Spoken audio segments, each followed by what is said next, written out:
Hey, what's up, everybody? Welcome. It's another edition of Purpose for Forever. There you go. Appreciate you guys for being here, being a part. My podcast people, appreciate you as well. If you're rocking with the podcast, it's new to you guys. We've had several episodes that have not been published on the podcast, so welcome. Um, and make sure you like, subscribe, rate, all that good stuff, as well as those that are watching this on YouTube or Facebook on the replay. Make sure you are rating, review, thumbs up, thumbs down. Let us know how you feel, and throw in the comments other things you'd like us to talk about. All right. Also, text LW into 84576. Never miss a broadcast. Just shout out to text. Everyone should get it. Right. And we appreciate you guys for being here, rocking with us. And wait, one more thing. Make sure you text P4F to that same number, 84576, and you can be a part of the Intentional Love Challenge. All right. So, without further ado, as you can see, we're going to be talking about how do you support your spouse when they are struggling. In what, you may ask? We're going to get into that. All right. We'll be right back right after this.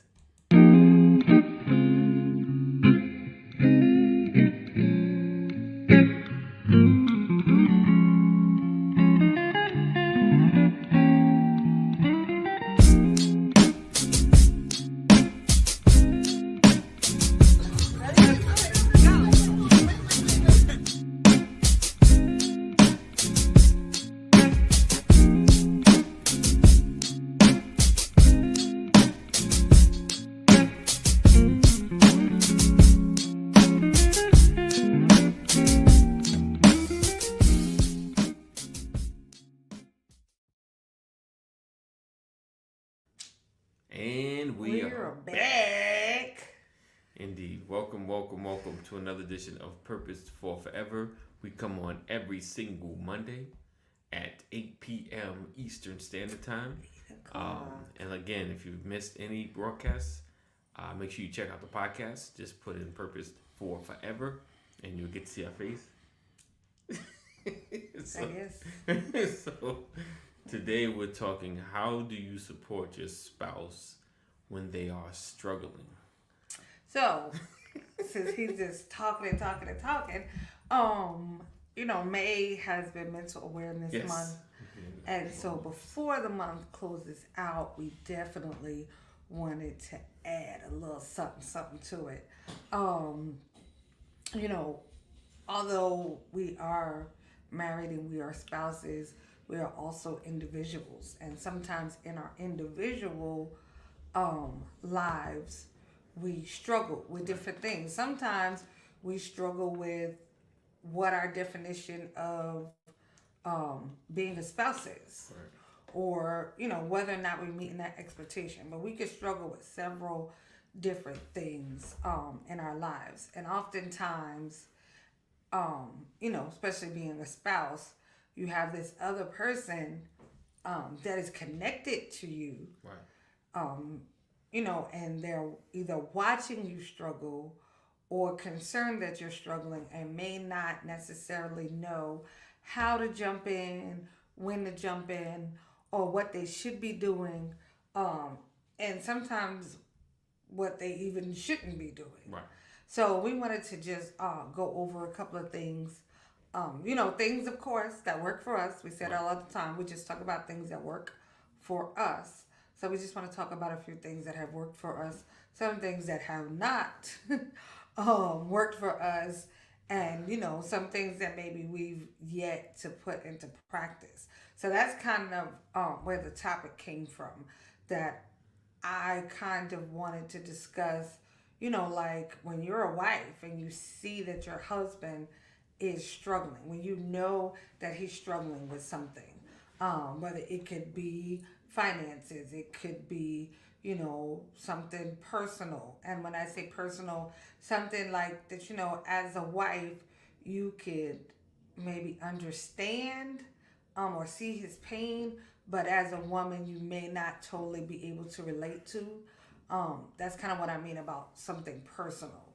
Because once you're married, personal kind of is a weird space to be in. Right. But there are things that are exclusive to my womanhood. That although he could hear me and maybe be sympathetic or empathetic to what I need or require, he don't really totally understand because he's not wired the same. Right. And that's okay.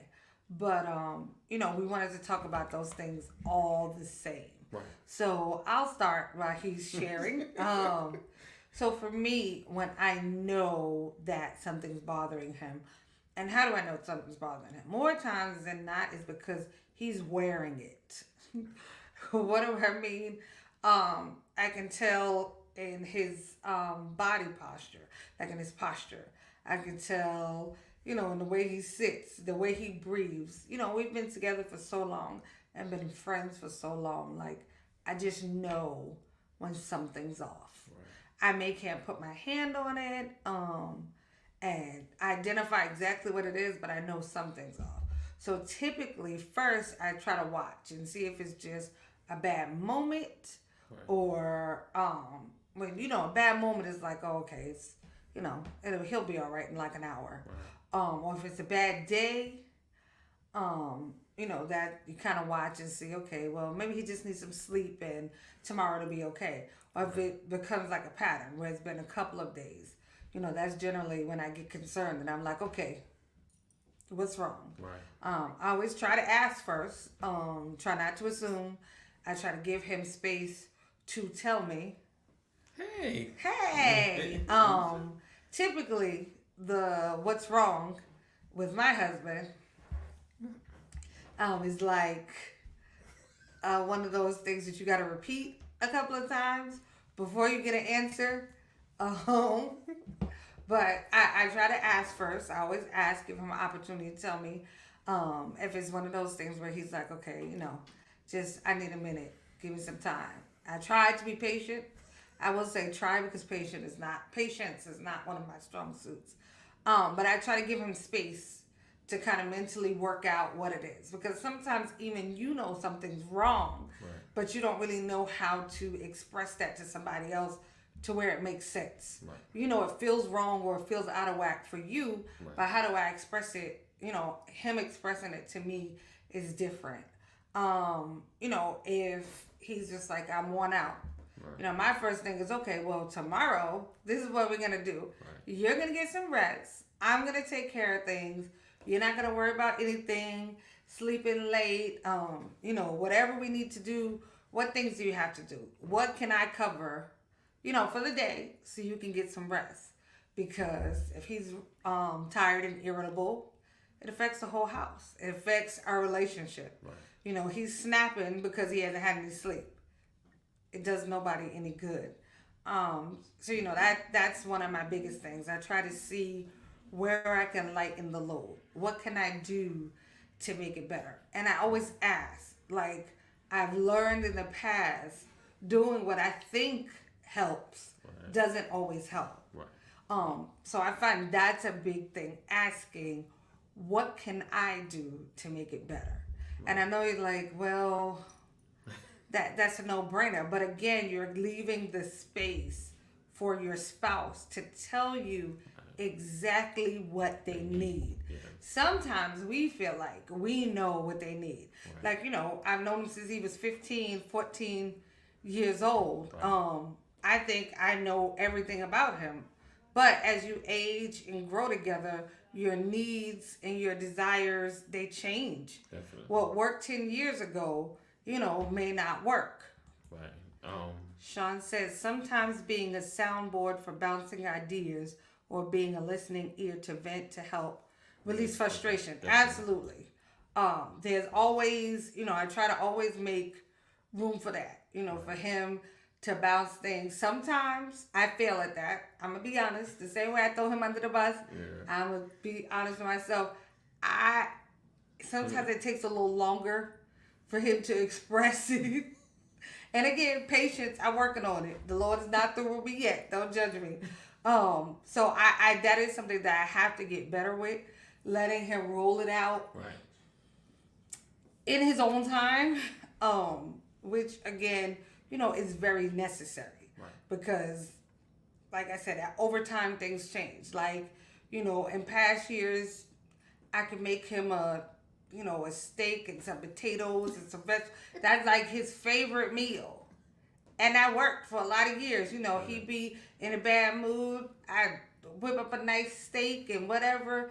And, he'd feel a little better. Not that it solved the problems, Right. but it was something small that made him feel like, yeah, okay, she got me. Right. But now, he don't even want no steak no more.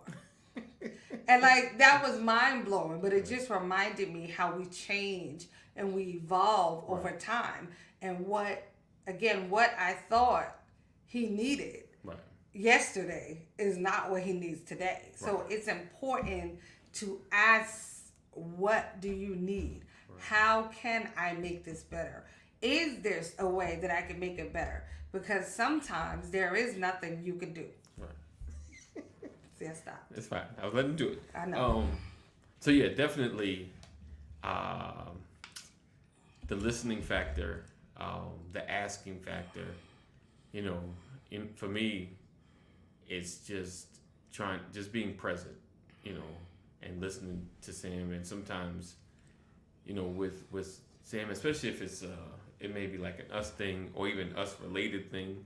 Honestly, no, I take that back. It could be a plethora of things. She wants to make sure it's not rushed time. Like whenever a need, or I feel like either she's been running, and over the last few years, because of how our life has shifted, not just really coming back together, but kind of like how our life has shifted, a lot more clarity. There's like a level of a burnout that happens from time to time, that she needs to not really a rest, but needs to express herself. Like it's like I'm maybe frustrated in a particular area, and it can't be, I got this thing, I'm coming, and then let's talk, and after this I got this, or at least she can't feel like, okay, you just fit me in the middle of things.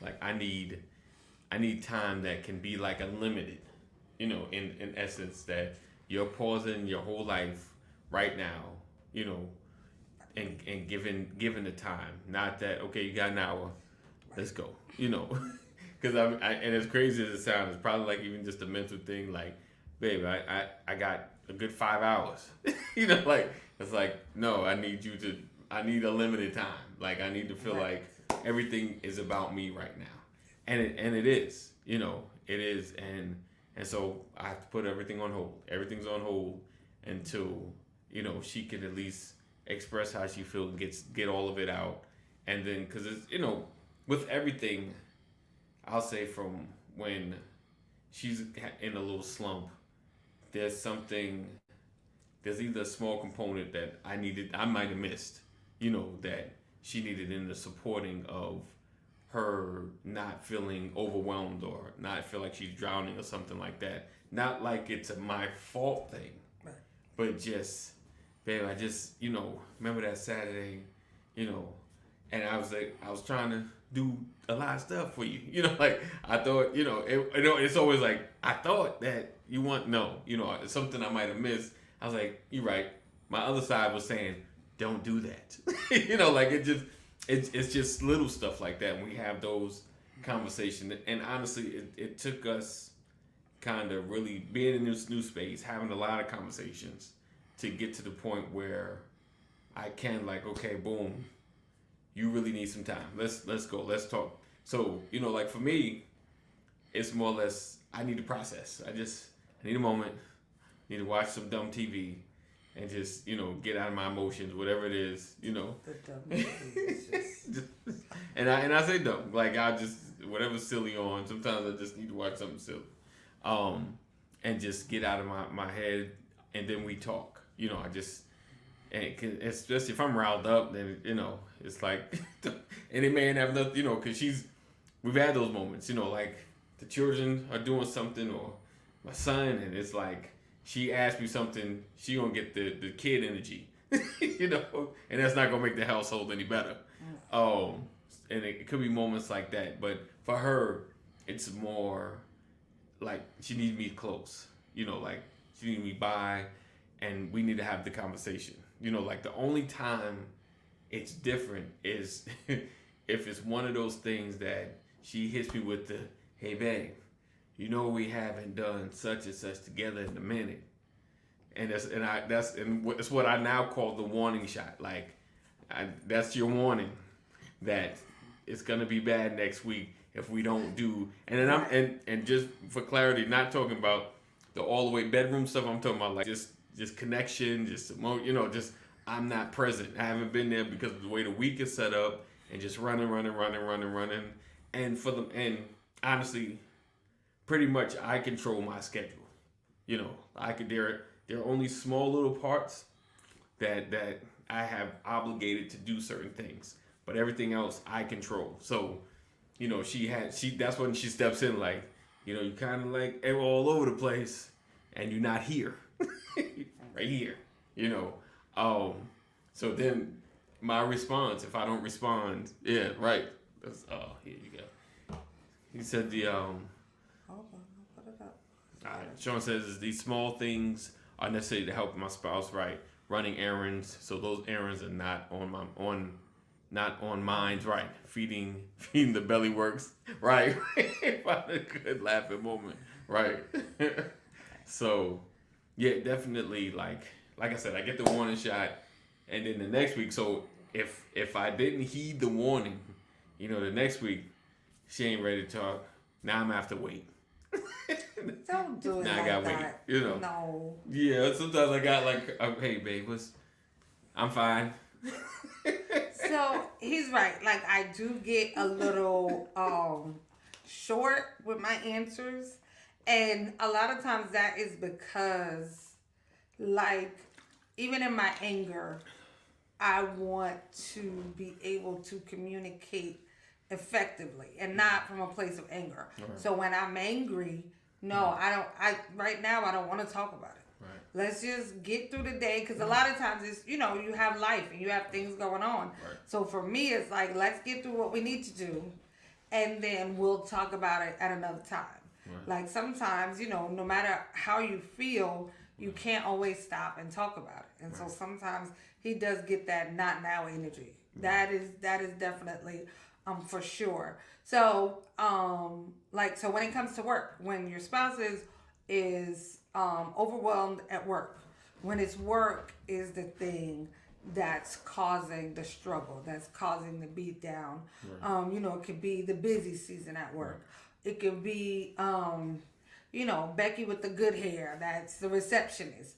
You know, it could be your boss that's always too close or in your face. There's so many areas at work, you know, that can cause a strain or overwhelm you.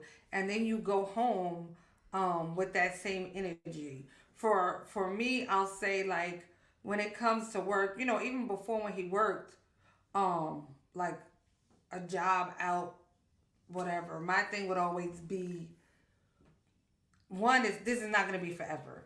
Like, two, you know, just reminding him that regardless of what happens, the job was not really our source. Like, and then if you leave tomorrow, you know, if you drop dead right now, your job will continue. Right. And I know you're like, well, that sounds drastic. Yeah, because I needed for him to understand that he was the most important thing. Right. Like, that I needed his mental to be okay. I needed him, you know, where a job wasn't beating down on him so bad that he come home feeling like less than a man. Right. Or, you know, like he's not doing enough. So I never wanted him in that space. So it was important to reassure him, you know, of the fact that you're important. Let's figure out, you know, what changes we can make or what changes need to be made for you to be okay. You know, don't take on the burden of your job. You know, sometimes we feel like if we don't do it, it won't get done. Right. And that may be true in the sense that you're there, so you're doing it. Right. But on those instances that you're not there, I mean, COVID, if nothing else, should have proven to people all over the world that your job will continue to thrive, whether or not you were there in the building, present, or even, for the people that were laid off and lost their jobs, Right. whether you even still work for the company, the company will remain and it will push forward. So I feel like COVID should have definitely been a good lesson for couples on just, where we prioritize. Because just that quick, jobs close their doors, push people out. There were lots of people that were blessed enough to not have to go through that experience of being pushed out. Maybe you were just maneuvered around to a different space. But I felt like it was always important to let him know that regardless of the job, I got you. It doesn't matter what happens during the day. When you come home, it's about you. Like, let's focus. If you hate this job, and I know, everybody has responsibilities, what can we do so that maybe you're not here next year? What can we do so maybe you're in a better position? Like, that was always my mindset when it came to a job.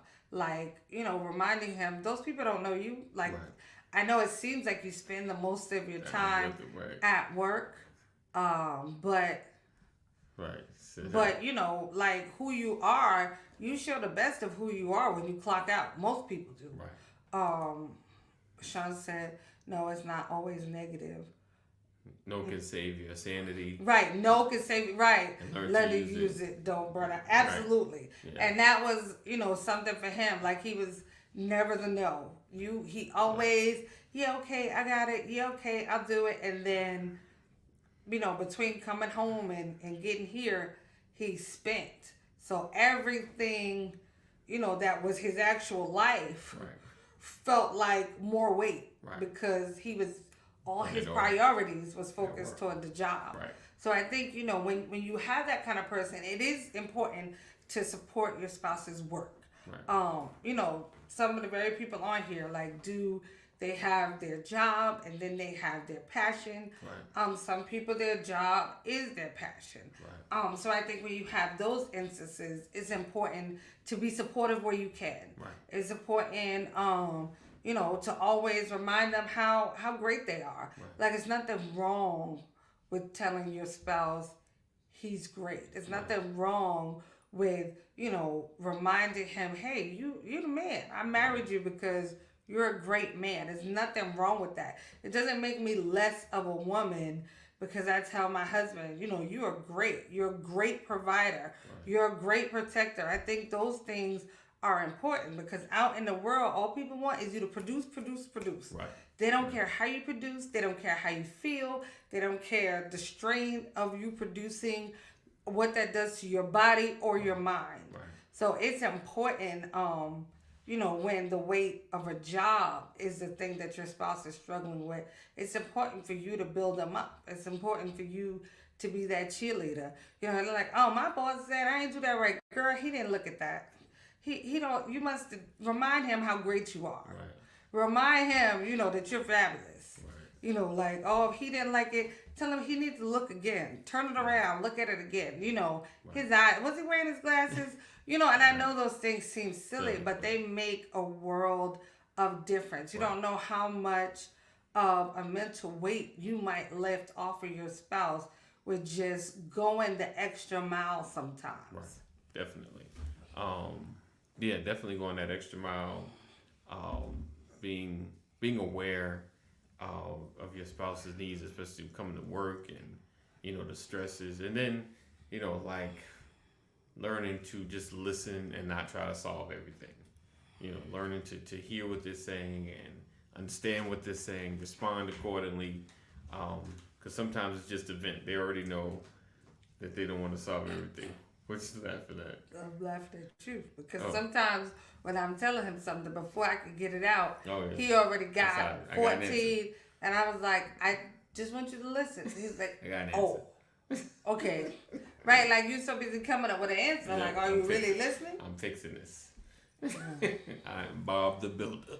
Right. So yeah, definitely be in a place just to listen. Sometimes you gotta have a listening ear, an open ear. And be able to have those conversations without getting, I guess you get emotionally attached or emotionally wrapped up in it, but not, some more water, baby. Don't do that online like you so. Yeah, You can drink my you water. Drink my last bit of water, baby. But yeah, definitely being present. When it's emotional, definitely we can get into the spiritual part of it.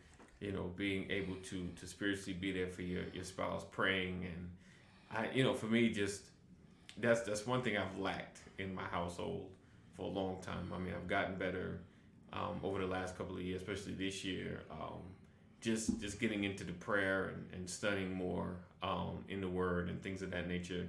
Being there for your spouse, so we can have those conversations as well. Because we, as believers, God is our foundation, and sometimes we have to turn back to it. We have to make sure we are solid on our footing and solid on where we stand, just to kind of keep our head straight. Because without that anchor, it could get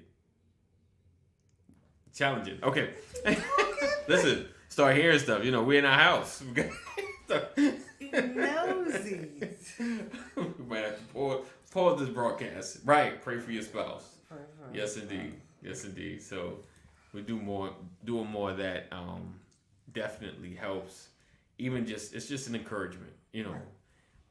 That I'm thinking about you, and I'm asking God to protect you. Waking up, going to bed. Where we go, things of that nature. Just being mindful about that aspect of our life. And like overall, it's being aware, because struggles come, even when it comes to finances and things of that nature. We can get so wrapped up in what we see. One of us has to be like, I need us to see further. Right. I need us to see where we're going. And that old adage, trouble don't last always. We're gonna get through this. It's gonna be all right. And we gotta, especially when it comes to finance, like the worst that can happen is this and this. We can survive this. We'll be all right. Not to say you don't think about it or figure a plan out, but you can't worry about stuff you can't fix or you just can't change. It's just you come to those is what it is moments, and you just gotta find a way to deal, because finances can be a big fight in the family, a struggle, because then it's the coulda, woulda, shoulda, you shoulda, right. I shoulda, they shoulda. Don't compile. Right. Like if he already made a decision and the money was spent, don't now going into you shouldn't have bought them sneakers or you should compiling doesn't help. Right. Like that just adds to the stress. Like I mean, it's unnecessary. Trust me, in your mind, you thinking it. Like, well, I told him to do this, and if he did it, he'd have been all right. Yeah. And a lot of times in my mind, I'm saying that. I'm not even going to lie to you. I'm saying, if he'd have did what I said, like, we all have those moments. Like, we're human. Right. It's realistic. But, I try not to compile. When he's already beating himself up, I'm like, okay, you've done that enough. Right.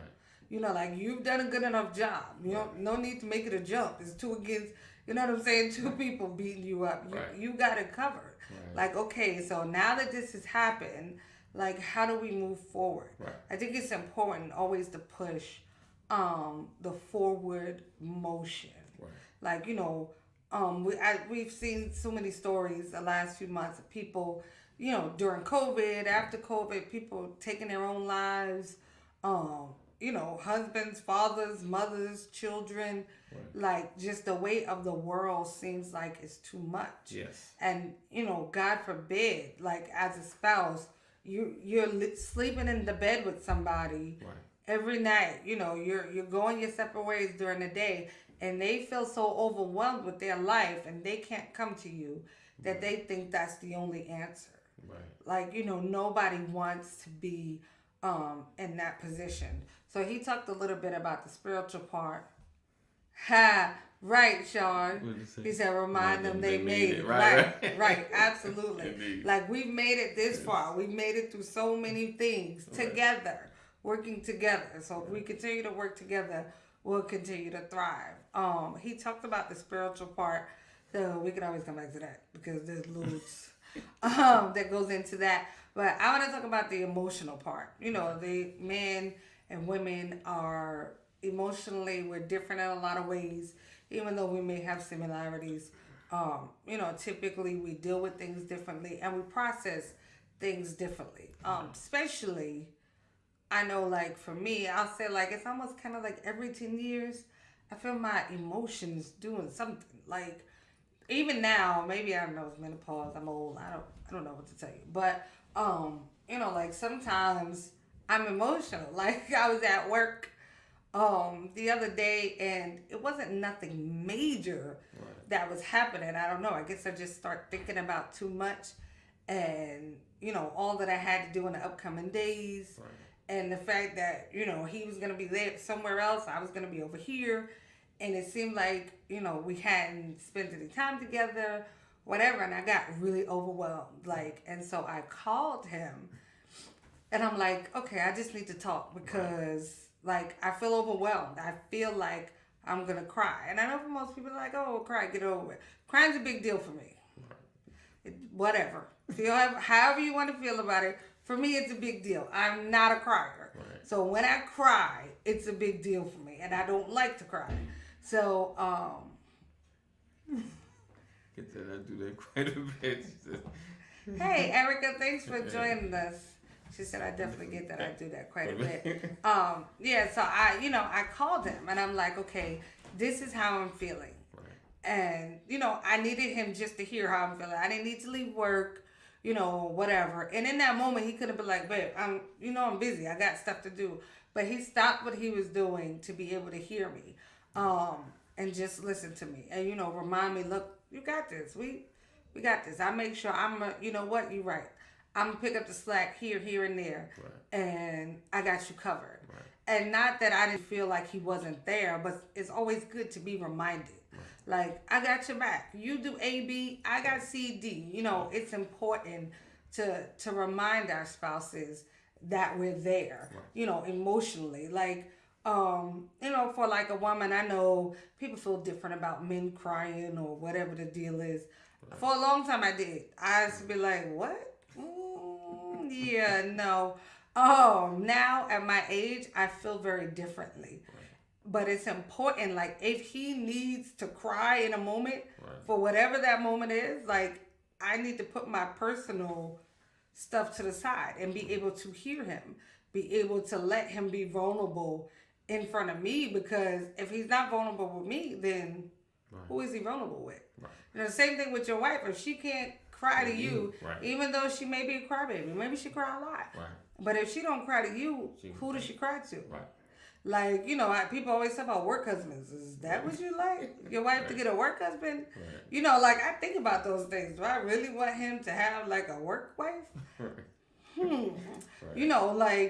There are some things that I think is important that remains between you and your spouse. And that level of vulnerability is important. And so you have to be willing to allow that space. Allow them to be vulnerable. Listen, I know you get tired of hearing crying. Nobody don't want to.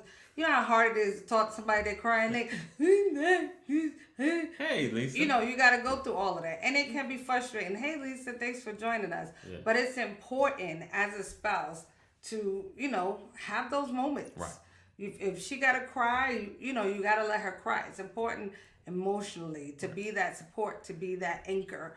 To be able to listen, to be able to remind them again, how great they are. Baby, you got this. What do I need to do? Even if it's what I need to do so you're not crying.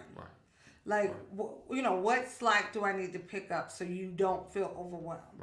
What slack do I need to, what do I need to do so your feelings aren't hurt or you don't feel like you're not good enough? What part can I play? I think it's always important to ask those questions, because we all have those weak moments. Definitely. And if they can't come to you for strength, if you're not where they're going to lean, then can you really be upset when they lean somewhere else? And yes, best friends are great. And you could have prayer partners, and you have your pastors or your leaders and all those things. And you may even have siblings.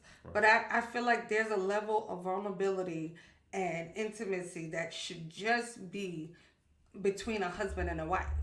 So like when he needs those moments, if he ever needs those moments, Definitely. I need to be ready, open, and available to be there in those moments. Right. That being available is definitely key. Um, um, definitely key to building and growing. And I for a long time I wasn't. There were times that she needed me to be available, and I wasn't there. Like she just need a moment. Like there were times she would, hey, can you, like I would work all the time. Can you call out today? I need your attention. Like the weeks have been going, and like I said, I would miss the small subtle hints, but she would need me. Like just I need some time. I need to talk to you about how I'm feeling.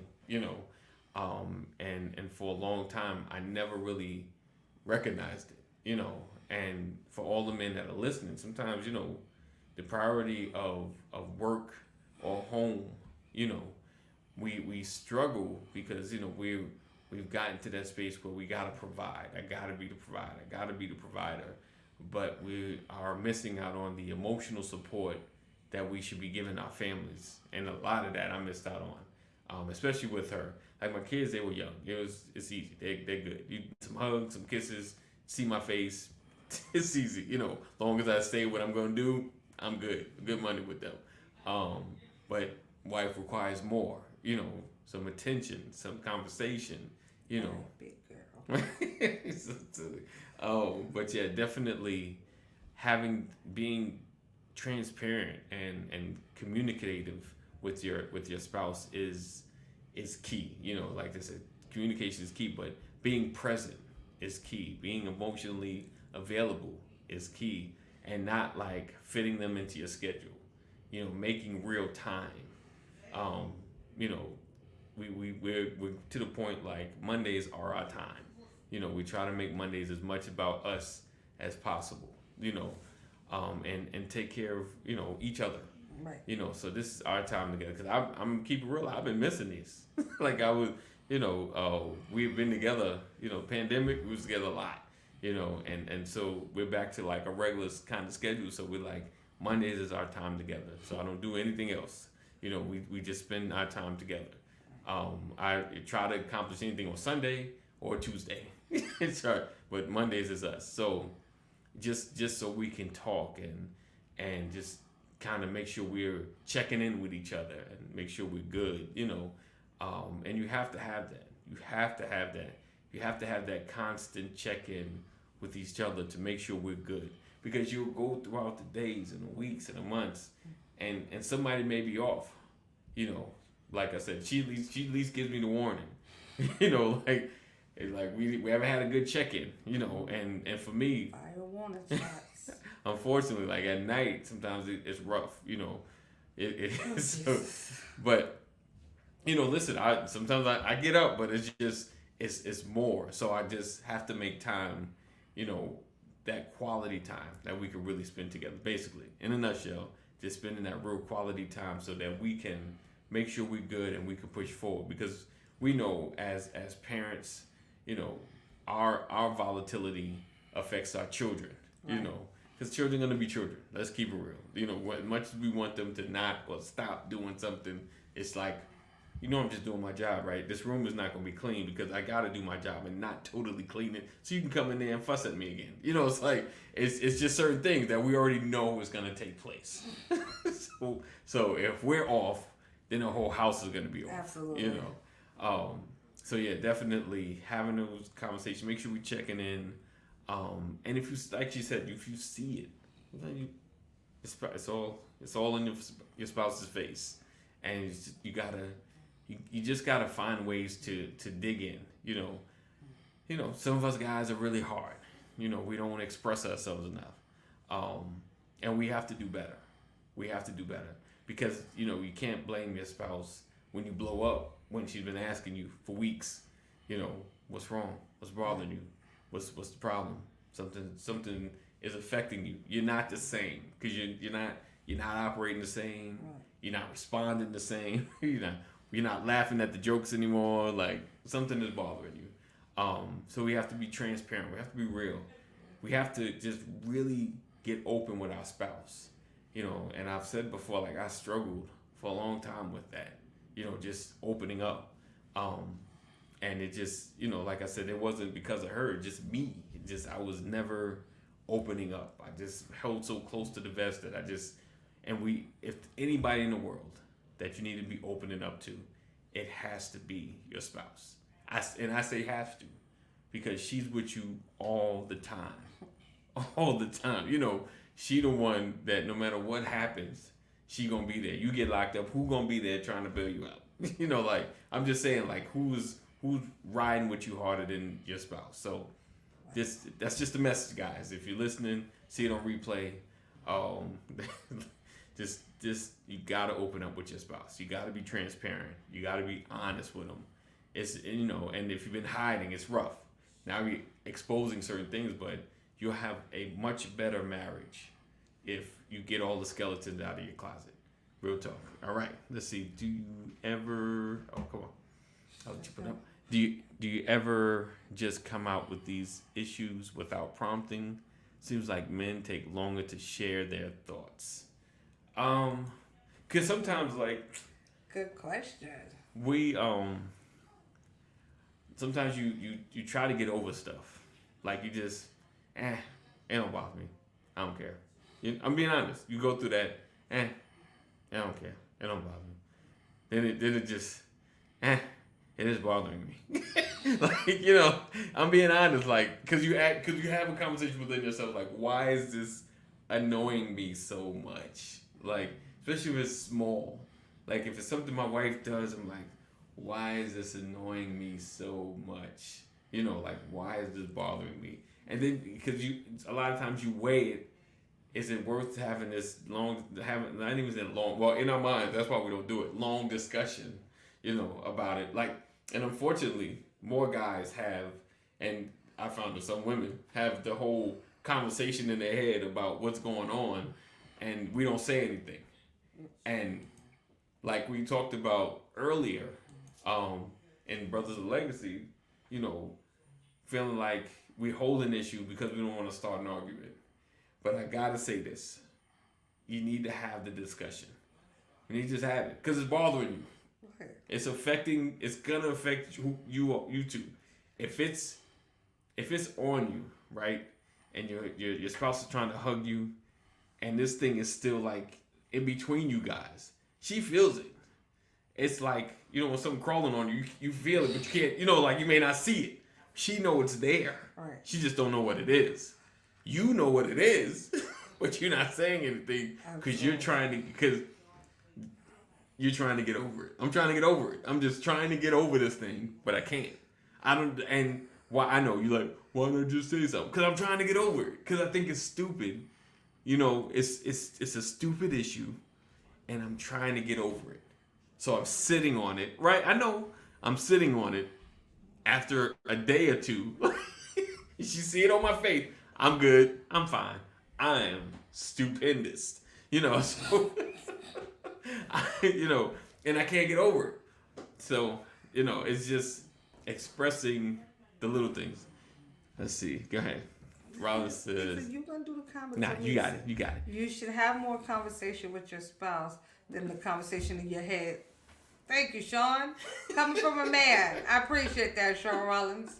I appreciate that. I'm working on it. I'm doing better. But yes, I would definitely say he honestly, from where we were to where we are now, he does amazing with it. Of course, there's always room for improvement. So I don't trip like I used to, because I just got to the point where I was over it. Right. So I've learned how to deal with it better, and I do try to give him a little bit of time, to process. Probably by I done asked the third time, I remind him. So this is the third and final time that I'm asking, just so you know. So when you're ready, you let me know. So when it gets to that point, that's okay, but I make sure that I let him know that. I think, what do you do when your spouse is struggling? You be there. Yeah. You be there. And if you're not sure how to be there, ask. Right. Because if you're there and you're there wrong, Yeah. it just makes the situation worse. Like if I'm complaining what somebody did to me or if something is bothering me, because I feel like somebody did something and it hurt my feelings. And if his response is, girl, get over it. You too sensitive anyway. He might be there, but you there wrong. And now I don't want you there. Right. I think it's important to ask what they need. Okay, babe, if you feel like your feelings are hurt, how do we go forward? If it's somebody that you have to come in contact with, this is somebody that you have to deal with, like you have to go to work tomorrow. How do we deal with it? He said, learn that all thoughts being shared brings us closer, even in my mind. Still trying to play things out. Right. Does not seem that way, but she proves positivity and sharing. Nice. Right. Nice. Yeah, like you gotta let us in. Yeah. Like I can't be there for him if he doesn't let me in. And vice versa. Yeah. I have to be willing to let him in too. Like I can't determine. It's like you done held court, found, oh, this is a dumb thought. You've already, sent is dumb, so we're gonna throw it in the closet forever. Right. But you dragging it, you're dragging it around with you. So it's important, to be able to communicate that. It really is. And just as a note, I don't know why it just came to my mind. And I was gonna say this is for ladies, but this is for men too. Like if your significant other shares something and at any point, in any way, you weaponize that information back at them, trust it just gets harder for them to ever reveal anything else to you. So if you have either the past or close, like it hasn't been long, last time you said something back that they shared with you, you need to totally apologize. Right. I mean, like, apologize like I'll never ever, because it's and even sometimes women they're pretty sharing, but if I weaponize something she said against me, like that hurts. That's almost like worse than calling a name out. Like this just I guess maybe up there. But I'm just saying, like I took something from her past that she shared with me or something that she was dealing with, and I turned it against her, or threw it at her, and in our argument, that's why I such, like you just like, oh, you gonna take one of my hurtful moments and throw it back at, like there is always a comeback. You can always come back. There's always a healing, but now you've just created a whole new road of healing that has to take place. Like now you've changed our relationship. Communication is key. We have to trust our partners with our thoughts. Right. We should be a safe place. Right. A safe place for one another. Right. Absolutely. Definitely. Yeah. I'll have to agree with what he said. That whole weaponizing, throwing something back in somebody's face, like that is definitely up there with, like she said, call them out of them names. That like those go in the comment in the column of never. Right. Like never calling you out of your name. Right. Never throwing stuff back up in your face. Right. Like that's in the column. That should be in the columns of the never. Right. Like and I know never and always. We try to stay away from them words. You always do. You never do. Like we consciously try to stay away from those words because those are like such finite words. Right. But that is something that should definitely be in that never column.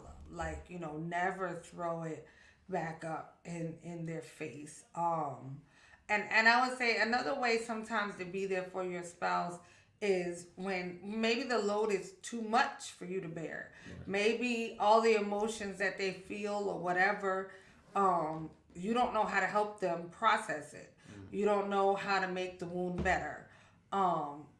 Physically, if there's a wound and, it's too big for a Band-Aid, look, we got to go to the hospital. Right. I think sometimes emotionally and mentally, if your mind is just bogged down, look, babe, maybe we should talk to a counselor. Maybe we should do some therapy. We could do some family counseling. Right. Offer to do it with them. Don't be like, you need counseling. Right. It's better, like, maybe we could do some family counseling, so they could be talking them through it while they're also talking you through how to be a support. Right. How to be a better support system. So sometimes being there is you have to bring in somebody else. Fine, maybe you don't do counselors. Maybe you do spiritual leaders. I know, y'all, the church is messed up. The church is broke. I got it. All that stuff. But there's always somebody. Right. Like every church ain't broke. Every Right. church don't want your money.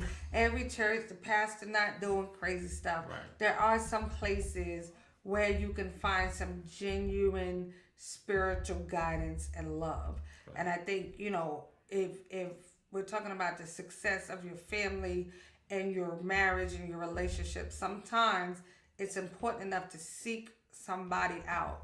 And it's like, okay, babe, listen, I know we taking a chance, but this one don't work, we got to try somebody else. Like, we're not just gonna give up because, you might have to kiss a few frogs. Like, we might, we'll take it slow and see if it works. But if not, we'll find another option. Sometimes it's important to bring somebody else in. And maybe you're not to the level where it needs to be a professional person. Maybe you just need a different group of friends. Right. Maybe you need a different group, to go out with and just be husband and wife. Right. Like, tonight, baby, you're going to be my girlfriend. Right. Tonight, you're going to be my boyfriend. We're going to put on something and we're going to go out and act like we haven't acted in 20 years. Whatever that is. Like, we going to, usually we home by 9. Tonight, we going to stay out till midnight. Right. Maybe it's important just to change the groups that you're connected to. A shameless plug, Purpose for Forever is a great place to start. I'm just joking. Well, no, I'm serious too, but sometimes just changing the group that you're connected to. Like, I'll be honest with you, for a long time, our marriage sucked. Right. Sucked. And the group of people we were connected to be honest, I don't even think any of them is still married. Right. When you think back to it. And if they are married, they ain't married to the same people. Right. So we were connected to a bunch of people that were drowning just like we were drowning. Right.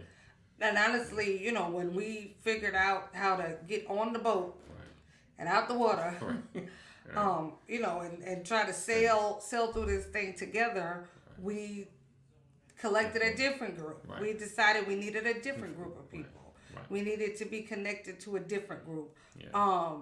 People that could be honest with us and people that could say, hey, Right. maybe you tripping a little bit. Maybe it's you. Right. I think sometimes that's needed. Sometimes that may be how you help. Right. If a professional won't cut it, then, let's go and try some different friends. Double dates is still a thing. Right. Let's go to dinner. We could just talk, and you don't have to get into the the deepness of everything over dinner. Right. But you start with a building block. Okay, well, hey, we like them, so maybe we'll go out again. It's just a matter of opening up other avenues. The important part is when you see your spouse drowning, don't just let them drown. Right. Even, ladies, sometimes we're stay-at-home moms and you see your husband, he the bills is piling up. Right now they're talking about inflation. We've seen gas go up and up and up, and then it went down, and now it's back up. That puts a financial strain on the house. Fine, maybe you're not in a position you can go back to work, but everybody got something. You got a side hustle. There's something you do that even if you brought in $100 extra a month, there's something. Like, don't be scared to try to, shoulder some of the weight. Like, because if he drowned, the family goes down. If she drowns, the family goes down. Your kids are affected. Your household is affected. So we have to be there to hold each other up. We have to be there as that support system. So ask what they need. Ask, how can I help? What do you need from me? And then, start one by one trying to fill those things in. It's important. It's important to the success of your household, your marriage, your children, because they're watching. They're watching how you deal with things. They're watching how you deal with each other. So all that is important. So I think it's, just be mindful. Keep praying all the time.